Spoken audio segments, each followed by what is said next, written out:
قومی آواز کے ناظرین خوش آمدید۔ جوں جوں وقت گزر رہا ہے روس یوکرین جنگ انتہائی خطرناک موڑ لیتی نظر آ رہی ہے اور اب لگ ایسا رہا ہے کہ جنگ تھمنے والی نہیں۔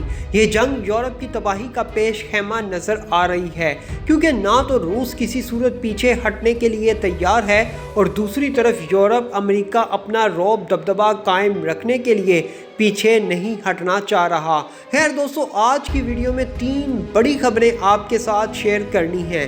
پہلی تو یہ کہ پیوٹن نے اپنے ملک پر لگائی گئی خطرناک امریکی اور یورپی اقتصادی جنگ کا بھی جواب دینے کا فیصلہ کر لیا ہے۔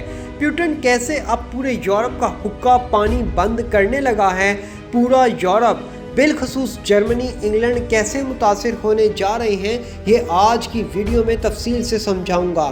دوستو، دوسری بڑی خبر یوکرینی صدر کی ہے، جس میں انہوں نے امریکہ اور یورپ کو خطرناک پیغام بھی پہنچا دیا ہے۔ یقین کریں، یوکرینی صدر کا یہ پیغام واقعی پورے یورپ کے لیے الارمنگ سچویشن ہے، اور ویڈیو میں آپ کو یہ بھی بتانے کی کوشش کروں گا کہ یوکرین اور روس آخر کس بات پہ لڑ رہے ہیں۔ دوستو، روسی صدر پیوٹن پوری دنیا کو بڑا واضح پیغام دے چکے ہیں کہ اگر مغربی ممالک اس دنیا سے روس کا خاتمہ چاہتے ہیں تو میں انہیں بتانا چاہتا ہوں، اگر روس دنیا کے نقشے پر موجود نہ ہوگا تو پھر اس دنیا کا بھی کوئی فائدہ نہیں۔ دوستو، یہ وہ دھمکی ہے جو انہوں نے امریکی اور یورپی پابندیوں کے بعد عالمی طاقتوں کو دی تھی۔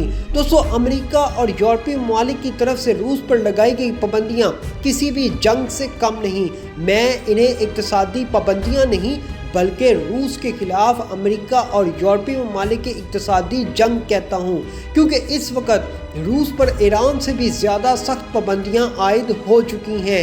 کوئی روسی شہری روسی فلائٹ یورپی ممالک میں پرواز نہیں کر سکتی۔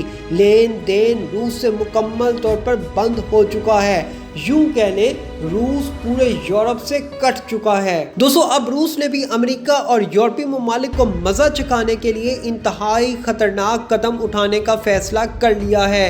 روس جو یورپی ممالک کو اپنے ملک سے گیس انرجی کے 70% ذخائر فراہم کرتا ہے، اب پیوٹن وہ بند کرنے جا رہا ہے۔ ایک اندازے کے مطابق اگر روس نے یورپی ممالک کی گیس بند کر دی تو پورے یورپ میں ایک نہ ختم ہونے والا مہنگائی کا طوفان آ جائے گا۔ پورا یورپ سڑکوں پر نکل آئے گا، کیونکہ یورپی ممالک کے پاس گیس حاصل کرنے کا کوئی اور متبادل بھی نہیں ہے۔ اسی سلسلے میں امریکہ نے ڈیڑھ ہوشیار بنتے ہوئے قطر کی منت سماجت کی، لیکن قطر نے بھی کوڑا جواب دے دیا۔ قطری وزیر خارجہ کا کہنا تھا کہ وہ کسی صورت بھی روس کی کمی پورا نہیں کر سکتے۔ جتنے بڑے پیمانے پر روس پورے یورپ کو گیس سپلائی کرتا ہے، ہم اس کا 5% بھی یورپ کو LNG کی صورت میں نہیں دے سکتے۔ دوستو، یوکرین پر روس کے حملے کے باعث جرمنی تک گیس پائپ لائن کے منصوبے نارد سٹریم 2 کی منظوری کا عمل بھی رک گیا ہے، جس کے باعث یورپ میں گیس کی قیمتوں میں اضافہ ہونا شروع ہو چکا ہے۔ دوستو، روس یوکرین جنگ شروع ہونے کے بعد ہی سے عالمی سطح پر تیل کی قیمتوں میں بھی تیزی سے اضافہ ہو رہا ہے۔ یورپی یونین میں شامل ممالک کی تیل کی درآمدات کا 1/4 حصہ مطلب 25%، جبکہ گیس کی درآمدات کا لگ بھگ نصف مطلب 50% روس سے آتا ہے۔ ان اعداد و شمار کو سامنے رکھتے ہوئے ان خدشات کا اظہار کیا جا رہا ہے کہ عالمی طاقتوں کی جانب سے روس کے خلاف اٹھائے گئے اقدامات کے جواب میں روس اپنے گیس اور تیل کی دنیا کو سپلائی محدود کر سکتا ہے۔ دوستو، روس اور دیگر ممالک سے یورپی یونین آنے والی گیس کو علاقائی ذخیرہ کرنے والے مراکز میں جمع کیا جاتا ہے اور پھر پورے بر اعظم یورپ میں پہنچایا جاتا ہے۔ جرمنی کی طرف سے گیس پائپ لائن منصوبے نارد سٹریم 2 کی منظوری کے عمل کو روکے جانے کے بعد روس نے تنبیہ کی ہے کہ اس اقدام سے یورپ بھر میں گیس کی قیمتیں ڈرامائی حد تک بڑھ جائیں گی۔ یاد رہے کہ 21 فروری 2022 کے بعد سے یورپ میں گیس کی قیمتوں میں لگ بھگ 70% اضافہ ہو چکا ہے۔ دوستو، یہ وہ خبر ہے جو پورے یورپ میں مہنگائی کا ایک خطرناک طوفان لے آئے گی، اور اس مہنگائی کے طوفان کے بعد پورے یورپی عوام سڑکوں پر اپنی حکومت کے خلاف نکل آئے گی۔ مطلب اگر روس آرام اور سکون سے نہیں رہے گا تو پھر واقعی پورے یورپ کا سکون بھی برباد ہونا شروع ہو جائے گا۔